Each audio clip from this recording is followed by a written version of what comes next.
Hello all నమస్తే. Next collection చూద్దామండి. మన నెక్స్ట్ కలెక్షన్ వచ్చేసి 3-పీస్ సెట్, ఫుల్ డిమాండెడ్ ఐటమ్ 3-పీస్ సెట్ అనమాట. సో మనకి ఇది వచ్చేసి మనకి ఈ విధంగా ప్లాజో, హెవీ ప్లాజో అండి.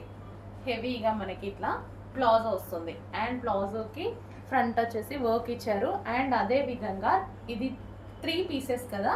సో ఇన్నర్ పార్ట్ వచ్చేసి మనకి ఈ విధంగా ఒక బ్లౌజ్ ప్రొవైడ్ చేశారు చూడండి. ఈ విధంగా బ్లౌజ్ ఉంటుంది, దాని మీద ఫుల్ జాకెట్. సో ఇది వచ్చేసి జార్జెట్లో ఫుల్ జాకెట్, కంప్లీట్ 3-పీస్ సెట్ అండి. డిజైనర్ అవుట్ఫిట్ అనమాట. అది కూడా రీజనబుల్లో మనకి ఇన్నర్ పార్ట్ ఈ విధంగా ప్లాజో వేసేసుకొని అండ్ పైన టాప్ వచ్చేసి సో ఫుల్ జాకెట్ ప్లస్ ఇన్నర్లో వచ్చేసి బ్లౌజ్ ఉంటుంది. కంప్లీట్ 3-పీస్ సెట్ వస్తుంది. సో ఈ విధంగా కంప్లీట్ డిజైనర్ లుక్ ఇచ్చేటువంటి అవుట్ఫిట్ అనమాట. చెక్ చేయండి, కొంచెం ఫాస్ట్గా అయితే ఆర్డర్ చేయండి. అండ్ ఇందులో కలర్స్ కూడా అవైలబుల్గా ఉన్నాయి. కలర్స్ చూద్దాము. నెక్స్ట్ వచ్చేసి పింక్ అండి.